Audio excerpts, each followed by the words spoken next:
black marked Guardian Security Ford Ranger, and I proceeded to park opposite the property. That was the target property. Present at the premises was the members mentioned, myself and Constable Etienne from Highway or Flying Squad, my apologies, and Aiden McKenzie from EMPD. Proceeded to a garage or outside building, outside or just off the main house. And we proceeded to gain entry to an outside room. We found a couple, a male, female, and a baby, infant baby. Constable Etienne identified herself and the reason for our intrusion and started asking them about the suspect and his movements, etc.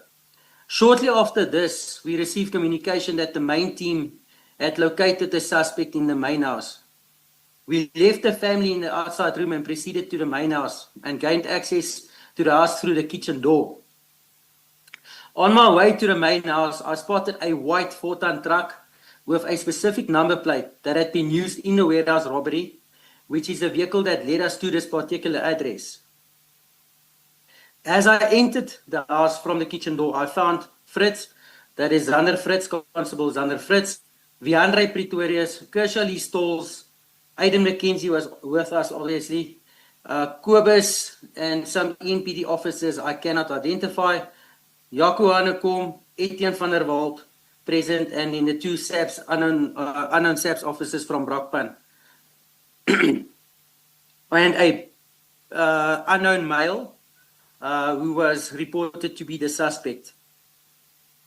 The unknown male, when questioned, admitted that he was involved in the invasion and the robbery of the warehouse. He claimed, however, that all he did was transport of the stolen property. The suspect further requested that we not hurt him, as he had 500,000 rand in the house in cash, which he tried to bribe us with, or the officers with. After the suspect mentioned the cash, the 2 unknown members from Brakpan SAPS and Viandre Pretorius then pushed the man into the second bedroom and closed the door behind them. Everyone else, including myself, searched the rest of the house. In the main bedroom, the EMPD officers, unknown to me, found case dockets where the suspect is identified as a suspect in the particular crime or is otherwise mentioned. Some SAPS forensic bags, as well as a number of live ammunition rounds, was found. The other rooms contained various tools or garden tools or welding equipment. I then went into the bedroom where the suspect had been taken to by the Brakpan SAPS members with Viandre Pretorius. I noticed Viandre Pretorius, the suspect, with a plastic bag with the 2 SAPS Brakpan members assisting him from the right-hand side of the double bed.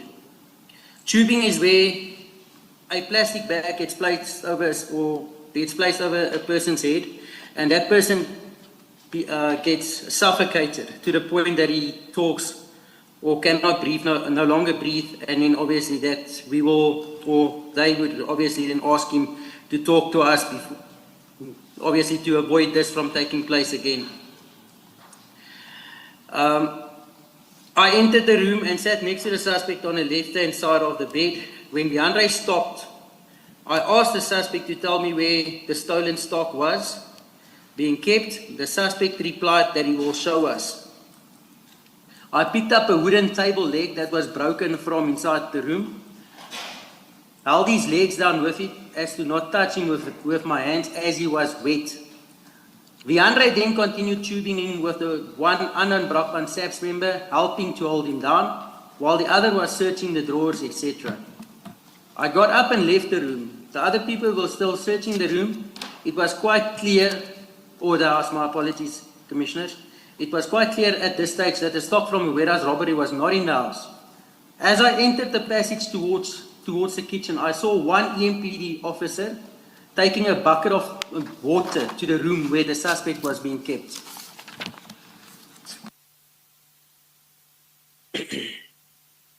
In the kitchen, I found Kershaw Lee Stalls searching the cupboards.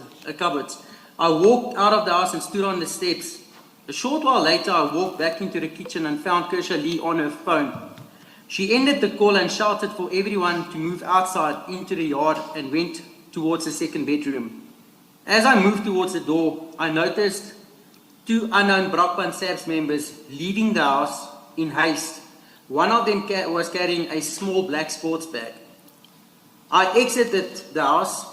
I was joined outside in the garden next to the truck by Kobus and the others. Shortly after this, Deandre and Kersha Lee joined us. I asked whether a suspect talked, and Deandre responded that he will never ever talk again.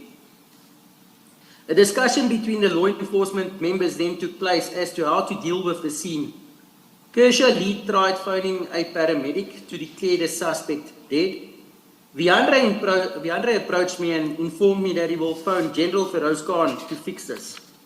I in turn responded and said no, as this is Deandre's problem. He responded and said it's all of us in this, and if anyone talks, he will go to prison for killing them. I walked away from Deandre, and I walked away from Deandre as myself and Deandre have had issues in the past. I saw Jaco Hanekom walking towards us. Jaco then informed myself and Deandre that the chief will come and sort out the issue. I noticed Jean-Marie Etienne, Zander Fritz, and other members leaving, including Kobus Jansen van Rensburg from Coast Guard, to go and look for a firearm to plant at this house. Apologies, Witness D, you say that Jaco informed all of you that the chief would come and sort out the issue. Do you know who he was referring to when he said the chief? Commissioners, at that stage, I did not know who he was referring to.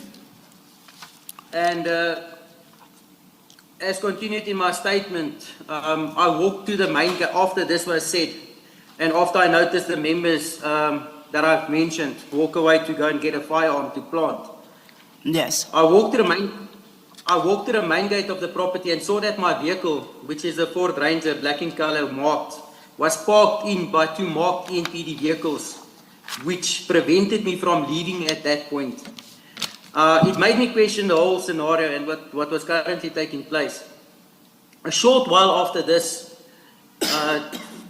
Chief Julius Mkhwanazi, JD Mkwanazi, arrived at the scene, and we were informed that this is the chief in a dark tracksuit of some sort. At this time, apologies, Witness, at this time, did you know who Chief Superintendent Julius Mkhwanazi was?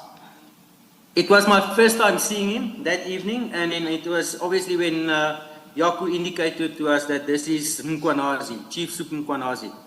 Did you know what unit or institution he's aligned to?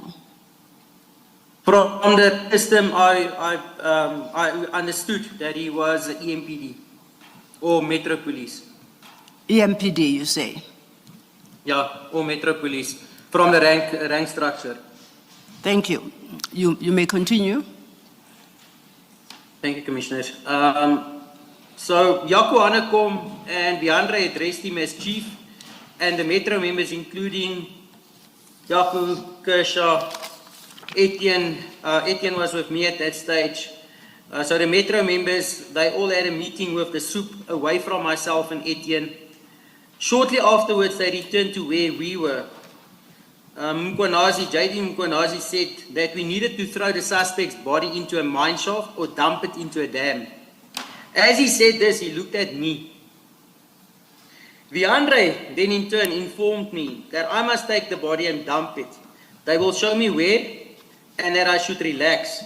Since my vehicle is marked, Deandre said it won't attract any attention. I was directed by Deandre at this stage where to park my bakkie next to the front door. That is as you come in from the main gate. I was escorted to my vehicle by two EMPD members and told where to park it. Jaco Hanekom essentially broke the gate to allow my vehicle entry into the property. I parked my vehicle at the designated spot and walked towards the main gate where I remained until they were finished. Before you continue, Whilst wait, witness D, apologies, before you continue, you say that when Chief Superintendent Mkwanazi said that the body should be thrown into a mine shaft or dumped into a dam, yes. you make the point of stating that when he said that, he looked at you. What did you interpret that to mean? Commissioners, it was quite clear at this stage that it was expected from me to dispose of the deceased body. And as I said, it's especially after the meeting took place between themselves. It was quite clear that they decided between themselves that I'm the one that's supposed to dispose of the body. And did you so agree? I really didn't have a chance to agree. I felt like I was being forced. At this stage, I felt that I was being outnumbered, as the decision was made already, and we're dealing with a very serious and dangerous situation at this stage already. Yes. So I interpret it as if I don't comply, then I would probably be next. Okay. Okay, still just a moment. Do I switch on Do the I mic? switch on the? Let's try that. Let's try that. Commissioner, perhaps if you mute on your screen, there might not be a feed. Yes. Is it much better? Witness D, can you hear me? I can hear you, Commissioner. Yes. Up to this point, you referred to the other person as the suspect. Now, for the first Yes. time, you are saying it is the deceased. Can you just confirm for the commission how the deceased died, or how did the suspect die? Because up to this point, you were referring to him as the suspect, and you referred to that procedure that was used to torture him. Then you say now for the first time he's the deceased. So just confirm for us how he died. Commissioners, I cannot attest to how the deceased passed away, as I was not present at that stage in the room. And also, we were not, when the Andre and Kershaw stalls came out of the house, we were not informed of how he died.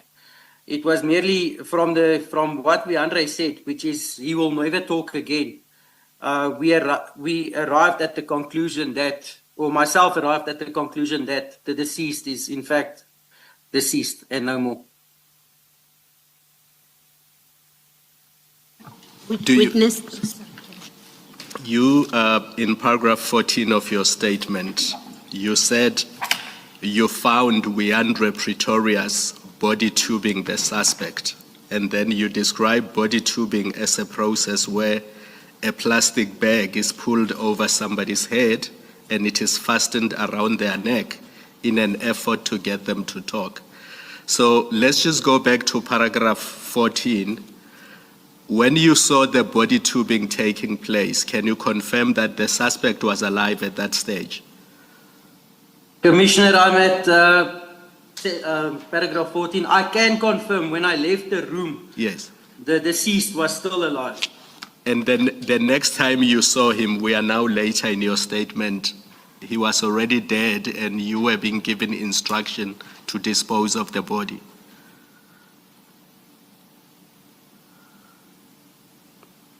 Witness D?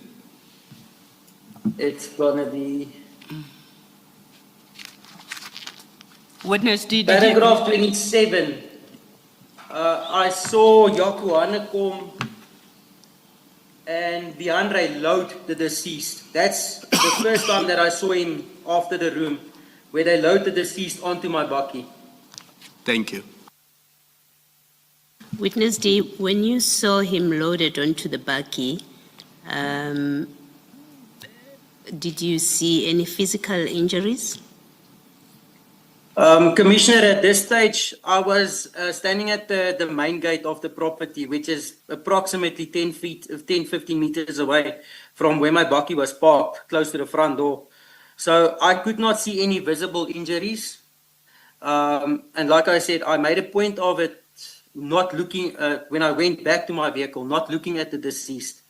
I got into my vehicle, and as indicated, I was instructed to follow EMPD officer Mackenzie, Aiden Mackenzie, and Viandre followed behind me. So I made no attempt to look at the deceased. When you do, and this is me, because I want to complete this question, we know from the statement that you do drive him and then you land up somewhere with him where you dispose of the body. Yes. At that point, did you see any physical injuries on him? Commissioner, as I stated, I have not seen any physical injuries on him, even to the point where I disposed of him. I made a decision not to look at his face, eyes, or any particulars. As indicated from my statement, it was also very dark that evening where I was instructed to dispose of him. So there was no ambient light, and also I did not have a flashlight or anything with me. So literally just got the deceased by his feet, and I had to lift him over my shoulder, and that I was approximately 2 meters away from the dam, where I placed his feet into the water, because at this stage there was still my movements were still being monitored, and I placed the deceased with his back up towards, it was like the banks of the dam. So it was only his feet or his legs that were placed inside the water. Witness D. Thank you. Thank you, Commissioner. I was going to ask Witness D to perhaps take a step back, because there are other steps that are important to highlight before you get to the dam. I do appreciate that it was in an attempt to fully address the question posed to you by Commissioner Baloyi as to whether or not you ever saw any injuries on the body. But then to take you back to, you were at 27, when now the body is loaded into your car. Yes. If you could Yes, take it yes. from there and indicate who loaded the body into the back of your vehicle. Okay, paragraph 27. Whilst I was waiting at my car, I saw Jaco, it's wrong there. Whilst I was waiting, I was actually at the gate. I saw Jaco Hanekom and Etienne van der Walt load household items into the vehicles. Etienne had his girlfriend of the time in another vehicle waiting for him that was parked on the outside of the property, an SUV type vehicle. And Hanekom was driving a red maroon Renault Kwid. After taking the household items, Viandre and Hanekom loaded the body onto my Ford Ranger, while Etienne was in and out of the house. I cannot recall who told me that they were cleaning the house.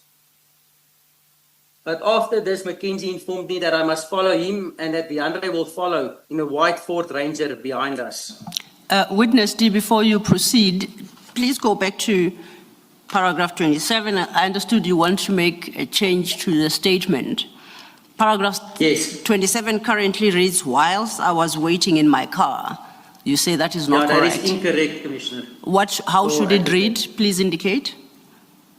Well, I was at the main gate, as indicated in paragraph 26. Yes. Final wording in paragraph 26. I was at the main gate until they finished and indicated to me to come to my vehicle, where they, obviously upon completion of them loading the body or the deceased onto my vehicle. Noted. That correction will be effected. Thank you. You may proceed. Thank you, Advocate. So I'm proceeding with paragraph 28. You are now at 28. I got into my vehicle. My apologies. I got into my vehicle and took my cell phone and sent my wife a WhatsApp and informed her not to be alarmed, but that I was sending her my live location. And should she not hear from me in the next hour and a half, then she needs to phone the police. I followed Mackenzie all the way to Spaarwater Pan, just outside Nigel, where Mackenzie instructed me to dump the body of the suspect. I did as instructed and placed the deceased body's legs first into the water and let the rest of the body rest on the banks of the dam. I got back into my vehicle and drove towards the R23. At the R23 and R550 intersection, I received a call from a number I did not recognize. When I answered the call, I realized it was Constable Etienne phoning me. She asked me if it's done, to which I replied yes. She said that I will see them on my way home, just before Carnival, the city, and I ended the call. Shortly after this, I saw SAF's vehicles, EMPD vehicles, and a red Renault Kwid. I realized that they were all parked on the side of Tinus de Jonge Road in Brakpan.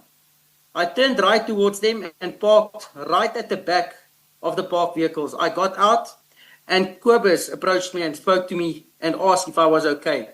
Jean-Marie Etienne wanted to know how deep I placed the body in the water, and I replied, on the side next to the bank. She then insisted that I go back to the dam where I dumped the body to check whether the body cannot be seen. I replied that I would not. The rest of them agreed that we should all go home. Zander, Viandre, Jean-Marie and Jaco said they were going for drinks. I found this strange, as Zander had indicated to me earlier in the evening whilst we were in the house that he was struggling financially. They all said goodbye to each other and I was the last to drive off, fearing they might shoot at me. I got home the following day already, and burned my clothes and shoes that I was wearing. I informed my wife that I am safe. I then had a shower. Thereafter, I tried to sleep, which didn't happen as the events from the previous evening kept me up. Around 9 o'clock, around 7 o'clock in the morning, I started receiving phone calls from Kobus Jansen van Rensburg. The last phone call was around 9, where Kobus asked that we should meet at Wimpy, Dalview, which is also in Brakpan. He assured me that I indicated that I didn't want any issues. He assured me that there would be none. We met at the Wimpy, Dalview, close to 10 o'clock already. Kobus inquired about where I had placed the body and what the chances were of anyone finding it. I felt like he was asking on behalf of the others. He asked if I would go and show him where I had dumped the body and if we would go immediately. I explained to him that I did not have someone to look after my son as my wife was still in hospital. And again, Kobus persisted. And at this stage, as I indicated, it felt like he was acting on someone else's behalf, and I started becoming wary of the situation. So myself and Kobus did go to the location. When we got there, we noticed SAP's vehicles, LCRC vehicles, unmarked at the location of where the body was dumped.